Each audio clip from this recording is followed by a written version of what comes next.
नमस्कार, आर्या न्यूज देख रहे हैं आप। मैं हूं आपके साथ पल्लवी सिंह।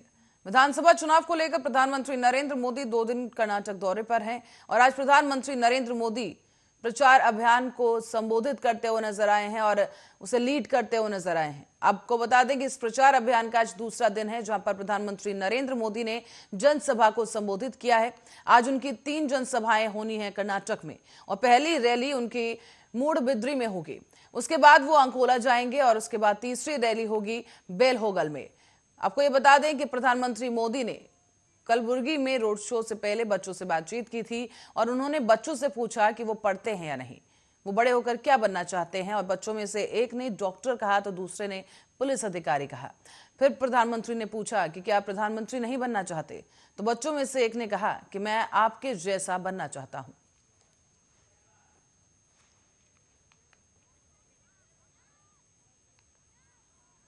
प्रियंका गांधी ने जनसभा को संबोधित करते हुए कहा है कि आप जागो, आपके अधिकार छीने जा रहे हैं, जाग जाओ। प्रियंका गांधी ने और क्या कुछ कहा अपनी सभा में, वो आपको सुनवाते हैं। आप कर्नाटका से प्यार करते हो कि नहीं? कर्नाटका किसका है? तो जो अपनी चीज होती है उसको संभाल के रखते हैं कि नहीं? घर में चोर आए और चोरी करने की कोशिश करते हैं तो तुम रोकते हो कि नहीं? तो जाग जाओ, लूटे जा रहे हो रोज। 40% की सरकार आई है, आपके पैसे लूटे जा रहे हैं, आपकी संपत्ति लूटी जा रही है, आपके रोजगार लूटे जा रहे हैं। गैस सिलेंडर 1100 रुपए का आपको मिल रहा है। महंगाई इतनी है कि आप दुकान जाते हैं तो आधी चीजें खरीद नहीं पाते हैं। आटा महंगा, दाल महंगी, सब्जियां महंगी, तेल महंगी, सब कुछ महंगा हो गया है। इतनी भी शर्म नहीं है कि जो 40% की कॉन्ट्रैक्टर से लेते हैं, कॉन्ट्रैक्टर आत्महत्या कर रहे हैं, इसके बारे में भी कोई कार्रवाई नहीं करते। 80% बनेगा तब जागोगे। जाग जाओ। मैं जागरूकता मांगने के लिए आई हूँ आपकी, क्योंकि आपका प्रदेश है। प्यार करते हैं प्रदेश से तो बचाओ इस प्रदेश को। फर्स्ट होते थे आप टेक्नोलॉजी में, IT में, लोन लीजिए, उसमें फर्स्ट था कर्नाटका। और आज बड़ी बड़ी कंपनियां छोड़ के जा रही है बेंगलुरु, कोई हैदराबाद जा रहा है, कोई चेन्नई जा रहा है। लूट बर्दाश्त नहीं हो रही है, इसलिए हर चीज के लिए घूस देनी पड़ रही है। 2.5 लाख रोजगार खाली है, आपको नहीं मिले।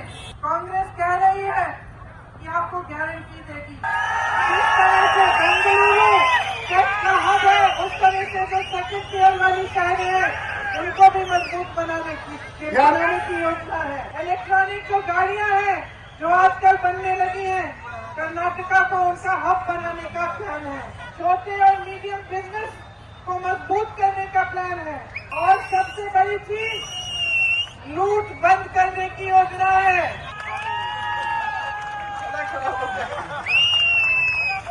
भी शर्म नहीं है कि ये जो सड़कें हैं बेंगलुरु की, इसमें जो छेद है इसमें 35 लोग मर गए हैं। और इतनी भी शर्म नहीं है कि जब चुनाव का समय है तो आपके सामने आकर आपके इश्यूज पे बात करें। क्यों नहीं बताते कि 3.5 सालों में कितने रोजगार बनाए हैं? क्यों नहीं बताते कि कितना इंफ्रास्ट्रक्चर बनाया है?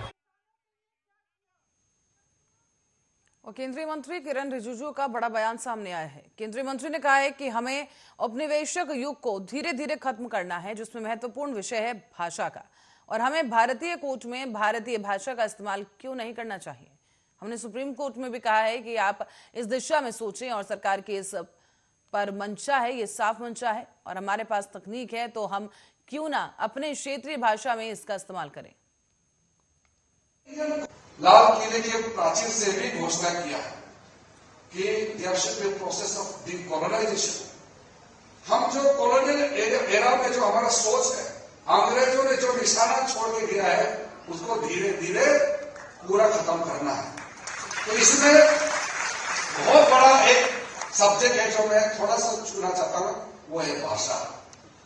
कि हम अपने इंडियन कोर्ट्स में हम अपना भारतीय भाषा का इस्तेमाल क्यों नहीं करना चाहिए, बताइए। महाराष्ट्र में मराठी क्यों इस्तेमाल नहीं करना चाहिए? हमने सुप्रीम कोर्ट को भी कहा है कि आप इस दिशा में सोचना शुरू कीजिए अभी। और सारा हाई कोर्ट में भी, कुछ हाई कोर्ट में, 5 हाई कोर्ट में हिंदी भाषा जो हमारा राज्य भाषा है उसका प्रावधान किया गया है।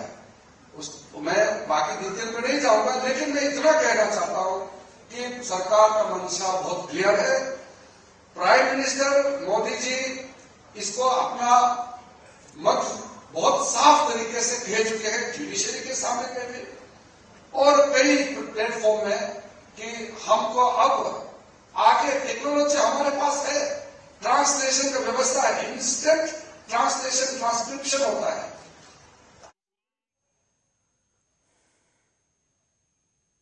और उद्धव ठाकरे गुट के नेता संजय राउत ने बयान दिया है, कहा कि महाराष्ट्र एकीकरण समिति के उम्मीदवार बेलगांव यानी कर्नाटक से खड़े होते हैं।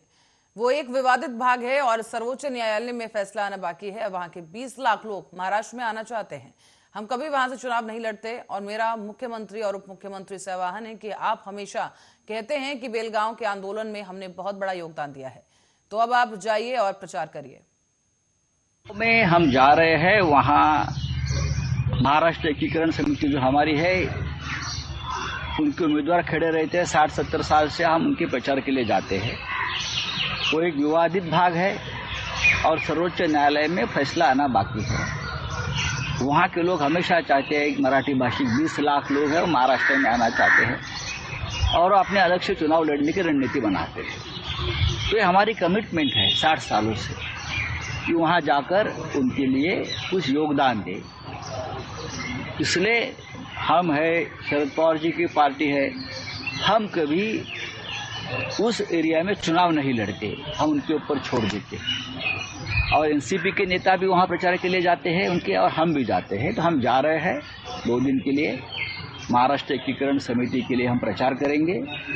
उनके जो उम्मीदवार है वो जिताने के लिए पूरी कोशिश करेंगे, हमेशा हम करते आए हैं। लेकिन मेरा आह्वान रहेगा महाराष्ट्र के मुख्यमंत्री को और उप मुख्यमंत्री को, भाई अब तो हमेशा कहते हैं कि बेलगांव के आंदोलन में हमने बहुत बड़ा योगदान दिया है, तो अब ये मौका है, आप मुख्यमंत्री हो महाराष्ट्र के, आप जाइए और प्रचार करिए अपने लोगों का। डरते क्यों हो वहां जाने से? आप तो बार बार कहते हो कि मैं जेल गया था उस आंदोलन में। अगर जेल गए थे तो ये मौका है सिद्ध करने का कि मेरा दिल आपके साथ है। और निकाय चुनाव प्रथम चरण मतदान से पहले प्रथम जो प्रचार है उस थमने के बाद पैसे बांटे जाने की आशंकाओं के बीच रायबरेली में फ्लाइंग स्क्वाड की टीम ने 5,13,000 रुपए बरामद किए हैं। इन रुपयों की बरामदगी धमसी राय के पूर्वा निवासी राम स्नेही के आवास से हुई है। पकड़ा गया व्यक्ति सरस्वती नगर वार्ड के निर्दल प्रत्याशी का करीबी बताया जा रहा है। और इस बीच आपको ये बता दें कि एफएसटी को जानकारी ये मिली थी कि इस वार्ड में मतदाताओं को लुभाने के लिए पैसे बांटे जा रहे हैं। इसी के बाद टीम वहां पर पहुंची, छापेमारी की गई और 5,13,000 रुपए बरामद कर लिए गए हैं। ये वीडियो भी हम आपको दिखा रहे हैं जहां पर देखा जा सकता है कि फ्लाइंग स्क्वाड की टीम पहुंची है और जो भी चीजें वहां से बरामद की गई हैं उनकी वीडियोग्राफी यहां पर की जा रही है। और नकदी यहां पर आप साफ देख सकते हैं कि यहां पर नोटों की गड्डियां टीम को यहां पर मिली है। फ्लाइंग स्क्वाड की टीम यहां पहुंची थी जहां पर प्रचार के बाद नोट बांटने की बड़ी साजिश थी, एक बड़ा प्लानिंग की जा रही थी। और इसी दौरान फ्लाइंग टीम ने वहां पर छापे मारा है और इस दौरान लाखों की राशि बरामद की गई।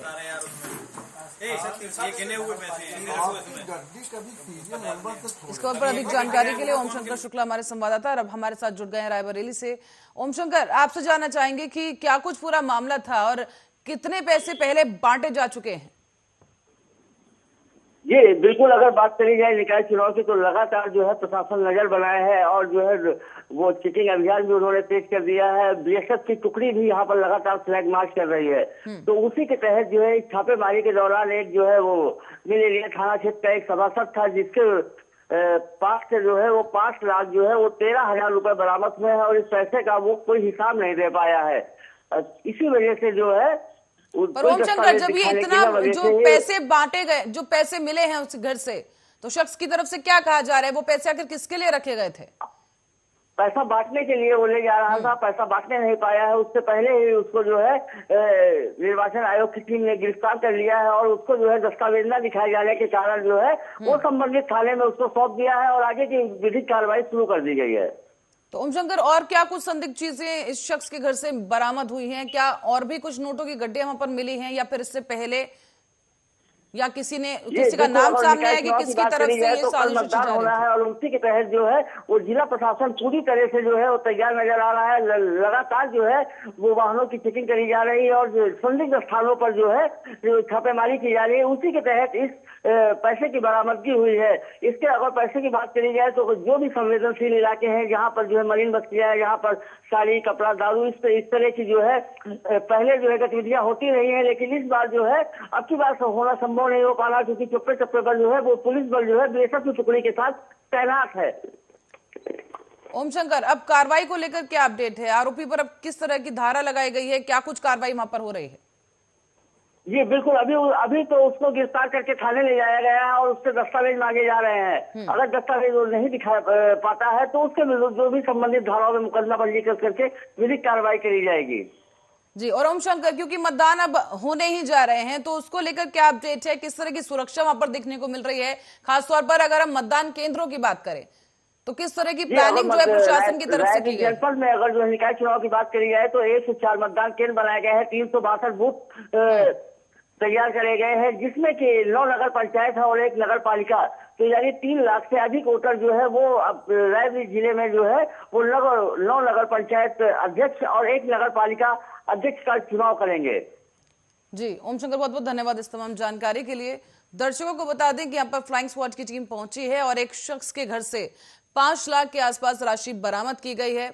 बताया जा रहा है कि प्रत्याशी का करीबी है ये शख्स जिसके पास ये पैसे बरामद हुए हैं और उन पैसों को लेकर कोई दस्तावेज या फिर किसी तरह की सफाई इस शख्स की तरफ से पेश नहीं की जा सकी है और इसीलिए अनुमान लगाया जा रहा है कि ये पैसे लोगों में बांटने के लिए थे, मतों को खरीदने के लिए ये जो पैसे हैं यहाँ पर इकट्ठा करके रखे गए थे।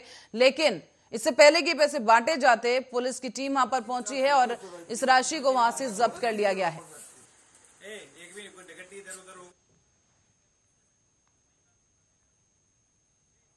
और अब रुक करेंगे रायबरेली का, जहां नगर पालिका परिषद अध्यक्ष पद पर कब्जा जमाने के लिए प्रचार थमने के अंतिम दिन आरोप प्रत्यारोप का दौर भी शुरू हो गया है। एक तरफ जहां पर पारसनाथ को चुनाव जिताने के लिए समाजवादी पार्टी के विधायक मनोज पांडे जी जान से जुटे हुए हैं, वहीं शालिनी कन्नौजिया के लिए भारतीय जनता पार्टी के विधायक अदिति सिंह पसीना बहा रहे हैं। प्रचार के अंतिम दिन शाम होते होते मनोज पांडे ने पहली प्रेस कॉन्फ्रेंस कर अदिति सिंह पर पैसे बांटने का गंभीर आरोप लगाया और उसके बाद सोनिया नगर में धरने पर बैठ गए। और वहीं अब अदिति सिंह ने जब उनसे पूछा गया तो उन्होंने कहा कि मेरी गाड़ी पुलिस ने चेक की है, कुछ भी नहीं मिला है। उन्होंने ये भी कहा है कि मेरा उपदेश मनोज पांडे के लिए है कि जनता के बीच मेहनत करें, अर्गनल आरोप लगाने से कुछ नहीं होगा। रायबरेली के नगर पालिका के चुनाव में जिस तरीके से भारतीय जनता पार्टी की विधायिका 5 साल कभी जनता को पलट के तो नहीं देखा कि क्या करना है क्या नहीं करना है, अपनी चेयरमैन बना करके बैठी रही जेबी। आज जिस तरीके से सोनिया नगर में गरीबों के बीच में पैसा बांटकर समाजवादी पार्टी के चुनाव को प्रभावित करना चाहती हैं, पैसे बांट करके समाजवादी पार्टी को हराना चाहती हैं, मैं समझता हूं कि ये संविधान और लोकतंत्र की हत्या है, तार तार करना चाहती हैं। अगर उन्होंने काम किया था तो पैसा बांटने के लिए क्यों आना पड़ा उन्हें? 5 साल जिन्होंने कभी शहर को देखा नहीं है, आज सरिया में कौन सी वो गाड़ी थी पुलिस की स्कॉट की जो इनके साथ साथ चल रही थी, ये कैसे पैसा बट रहा था? कल हमने शिकायत किया, खोर में यही हो रहा था और पूरे शहर में मैंने ये आशंका व्यक्त किया था। मैंने उत्तर प्रदेश के मुख्य सचिव को भी ये मेल के द्वारा अवगत कराया था। मोदीपुर में यही हुआ। अभी पुलिस प्रशासन के माध्यम से मेरी गाड़ी की भी चेकिंग हुई थी इनकी दरख्वास्त पे, और कोई बात नहीं है, अच्छी बात है। कुछ भी नहीं पाया गया।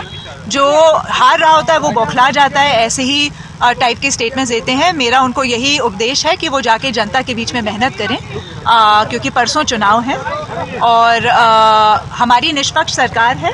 उनकी शिकायत पे हमारी भी गाड़ी की चेकिंग हो सकती है, या जो भी उनकी शिकायतें हैं वो प्रशासन को दर्ज कराएं और पूरा। और हमीरपुर में एक सिरफिरे आशिक ने लड़की को गोली मार दी है। ये घटना है राट कोतवाली क्षेत्र के बसेला गांव की, जहां पर रात के समय छत पर सो रही एक लड़की को इस युवक ने गोली मार दी है। मिली जानकारी के मुताबिक लड़की की शादी दूसरी जगह तय होने पर इस आशिक ने इस वारदात को अंजाम दिया है और गोली मारने के बाद से ही आरोपी फरार बताया जा रहा है। और इसी के क्रम में आपको ये बताते चलें कि जब परिजन घायल युवती को लेकर अस्पताल पहुंचे तो डॉक्टर ने उसे मृत घोषित कर दिया है।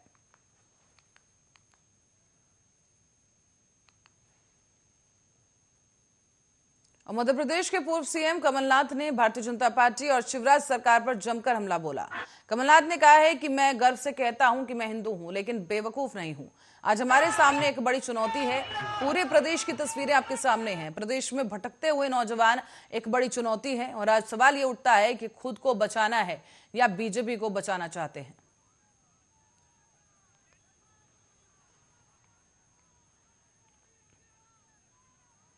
भारतीय कुश्ती महासंघ के प्रमुख और भारतीय जनता पार्टी के सांसद ब्रजभूषण शरण सिंह के खिलाफ जंतर मंतर पर पहलवान विरोध प्रदर्शन कर रहे हैं। इसी बीच महिला पहलवान विनेश फोगाट ने कहा है कि एक पावरफुल इंसान के खिलाफ खड़े होना बहुत मुश्किल है। साथ ही ये भी कहा गया कि ऐसे व्यक्ति के खिलाफ खड़े होना और भी ज्यादा मुश्किल है जो अपनी शक्ति का दुरुपयोग कर रहा है। विनेश फोगाट ने कहा है कि ऐसे व्यक्ति के खिलाफ खड़ा होना बहुत मुश्किल है जो इतने लंबे समय से अपनी शक्तियों का दुरुपयोग करता आ रहा है। आपका यहाँ पे स्वागत करते हैं कि आप लोग हमें हमेशा हमारे साथ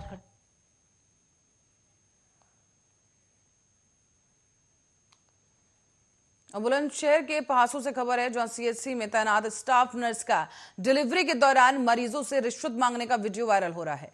इस वायरल वीडियो में मरीज से पैसे की डिमांड की जा रही है और साफ देखा जा सकता है वीडियो में कि पैसे जो हैं मांगे जा रहे हैं। वीडियो सामने हुआ है और ये वायरल हो रहा है। आपको बता दें कि इस व्यक्ति ने कोई रिश्वत नहीं देने की बात कही है। अब ये सामने आ रहा है कि युवक ने स्टाफ नर्स को उधार पैसे देने की बात कही है वो, और ये भी सफाई दी गई है कि जो पैसे हैं रिश्वत के ना होकर के उधार पैसे हैं।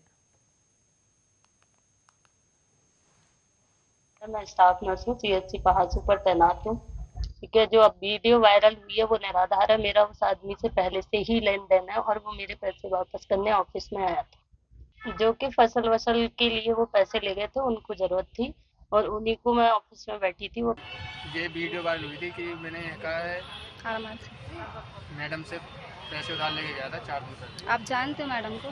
जी, मैं मैडम को जानता था, पहले से मैडम को मैं जानता हूँ और मैं पैसे लेके गया था। 23 तारीख को मैं रिटर्न वापसी पैसे वो देने गया था उनको, तो उसमें कहा किसी ने वहाँ वीडियो बना लिया पैसे देते हुए। इस खबर पर इमरान खान हमारे संवाददाता हमारे साथ जुड़ गए हैं, उनसे जानेंगे पूरा मामला क्या कुछ रहा। इमरान, विस्तार से बताइए क्या कुछ पूरा मामला है। आरोप ये सामने आया कि रिश्वत ली जा रही है, जबकि जो बयान अभी हम देख पा रहे हैं खुद नर्स और उस शख्स ने यही कहा है कि वो पैसे उधार के थे। मैं आपको बता दूं, ये मामला है पहासू सीएचसी का, जहां 4 दिन पहले एक वीडियो वायरल हुई थी। नर्स पर आरोप लगे थे डिलीवरी के नाम पर पैसे लेने के। वहीं नर्स ने वीडियो को निर्धारित बताते हुए बताया है कि उसका लेन देन युवक से चलता रहता है। वहीं युवक ने भी कबूल किया है कि इनसे नर्स से मेरा लेन देन चलता रहता है। जी इमरान, ये वीडियो के बारे में क्या अपडेट है कि किसने वीडियो शूट किया, किसने वो पोस्ट किया? ये पल्लवी, मैं आपको बता दूं, ये वीडियो सोशल मीडिया के माध्यम से वायरल हुआ था, जिसमें सीएमओ ने सीएचसी प्रभारी पहासू को निर्देश दिए थे जांच की, और इसमें जांच चल रही है। जी इमरान, अब इस पर कार्रवाई को लेकर क्या अपडेट है? क्या सीएमओ की तरफ से कुछ पूरा जांच की गई है वीडियो की, और जो अब बातें सामने आ रही हैं कि उधार के पैसे थे? जी बिल्कुल, मैं बता दूं, अभी सीएमओ साहब ने जांच के आदेश दे दिए हैं। पहासू सीएचसी प्रभारी लगातार जांच में जुटे हुए हैं। जैसे ही रिपोर्ट आएगी उस पर आवश्यक कार्रवाई की जाएगी। इमरान, बहुत बहुत धन्यवाद इस जानकारी के लिए। दर्शकों को बता दें कि पैसों से जुड़ा ये मामला है, जिसको पहले कहा जा रहा था, जैसे कि वीडियो में दिख रहा था, कि रिश्वत ली जा रही है डिलीवरी के नाम पर, लेकिन अब खुद जो पैसे देने वाला शख्स है उसकी तरफ से भी यही बयान आया कि उनका नर्स के साथ लेन देन था और वो उधार के पैसे थे जिसे वो वापस देने के लिए गए थे।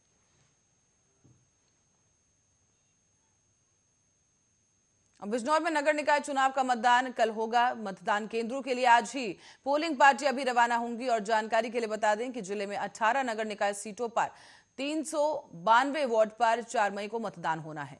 इस चुनाव में 8,47,249 मतदाता अपने मत का प्रयोग करेंगे और 257 मतदान केंद्रों और 927 बूथों पर मतदान होगा।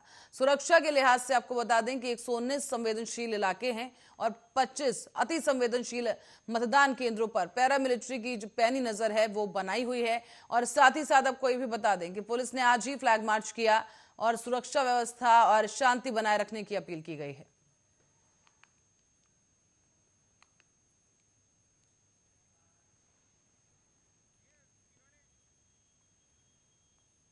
और उमेश पाल की पत्नी जयापाल ने मंगलवार को एक पोस्टर जारी कर अपने पति और बसपा विधायक राजू पाल के हत्यारों के खात्मे के लिए उत्तर प्रदेश के सीएम योगी आदित्यनाथ का आभार जताया है। सीएम योगी दरअसल निकाय चुनाव के लिए प्रयागराज में प्रचार करने पहुंचे थे और इसी दौरान कुछ लोगों ने ये पोस्टर लगाए और पोस्टर लेकर वो वहां पर सभा में पहुंचे। इस पे लिखा हुआ था कि उमेश पाल के हत्यारों को मिट्टी में मिलाने के लिए धन्यवाद। जयपाल के द्वारा जारी किए गए इस पोस्टर में सीएम योगी आदित्यनाथ के अलावा भारतीय जनता पार्टी के विधायक सिद्धार्थ नाथ सिंह का भी फोटो लगाया हुआ है।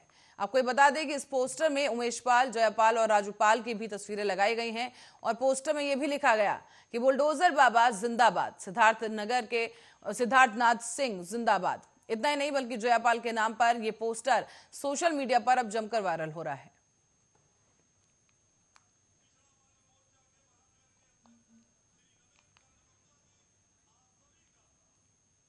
भारत के मौसम विज्ञान विभाग के बुलेटिन के अनुसार आपको बता दें कि भारत के बड़े हिस्से में बारिश का दौर असामान्य है और इसी दौरान भूमि ठंडी होने से मानसून के आगमन में भी देरी नहीं होगी। बताया जा रहा है कि पिछले 3 दिनों से पूरे उत्तर प्रदेश में अधिकतम तापमान 40 डिग्री सेल्सियस से नीचे बना हुआ है। विभाग की माने तो राज्य के करीब 49 जिलों में बारिश होने की संभावना है और इसी संभावना को देखते हुए येलो अलर्ट जारी कर दिया गया है। हालांकि राज्य में मंगलवार को भी कई जगहों पर बारिश हुई है। पश्चिमी विक्षोभ के जोर पकड़ने की वजह से और प्रभावी चक्रवात के चलते मंगलवार को उत्तर प्रदेश के कई हिस्सों में बारिश और बूंदाबांदी हुई। इससे मौसम सुहाना हुआ है और आईएमडी ने अब ये भी बताया कि पाकिस्तान पर बने विक्षोभ के जोर पकड़ने पर और राजस्थान में चक्रवात की स्थिति को देखते हुए उत्तर प्रदेश के मौसम पर व्यापक असर पड़ा है।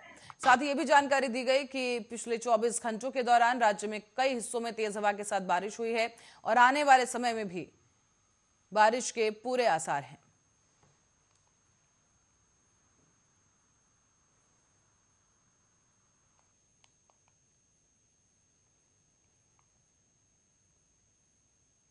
मुरादाबाद में एआईएमआईएम के अध्यक्ष ओवैसी पर भारतीय जनता पार्टी के प्रदेश अध्यक्ष भूपेंद्र चौधरी ने पलटवार किया है। दरअसल हाल ही में ओवैसी ने मंच से एक बयान दिया था जिसमें उन्होंने कहा कि मुस्लिमों की कोई पार्टी नहीं है, मुस्लिम एक हो जाओ, जिस पर प्रदेश अध्यक्ष भूपेंद्र चौधरी ने हमला बोला है। कहा कि भारतीय जनता पार्टी और प्रधानमंत्री का संकल्प है कि सबका साथ, सबका विकास और सबका विश्वास। साथ ही उन्होंने ये भी कहा कि हम सबको साथ लेकर चलते हैं, हमारी जितनी भी योजनाएं हैं उनमें सबकी भागीदारी होती है। भारतीय जनता पार्टी का, देश के प्रधानमंत्री जी का संकल्प है सबका साथ, सबका विकास और सबका विश्वास। हम सबको साथ लेकर चल रहे हैं।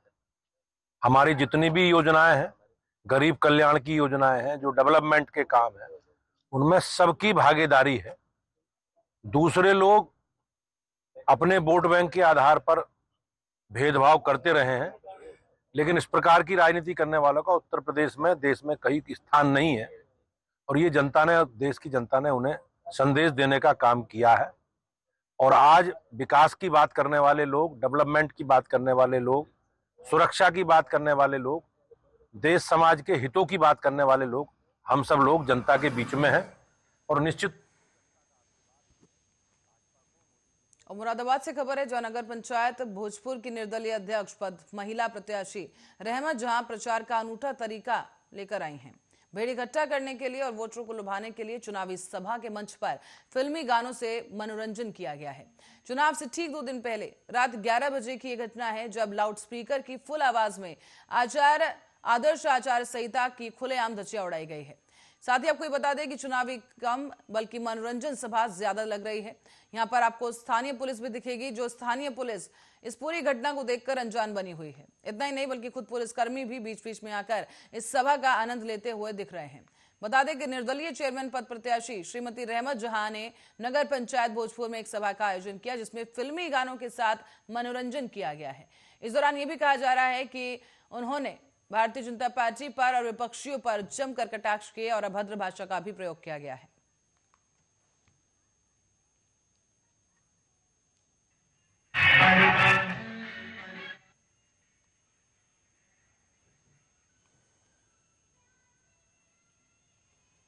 मुरादाबाद से खबर सामने आई है, जहां निकाय नगर चुनाव को लेकर सुरक्षा के मद्देनजर पुलिस ने फ्लैग मार्च निकाला है।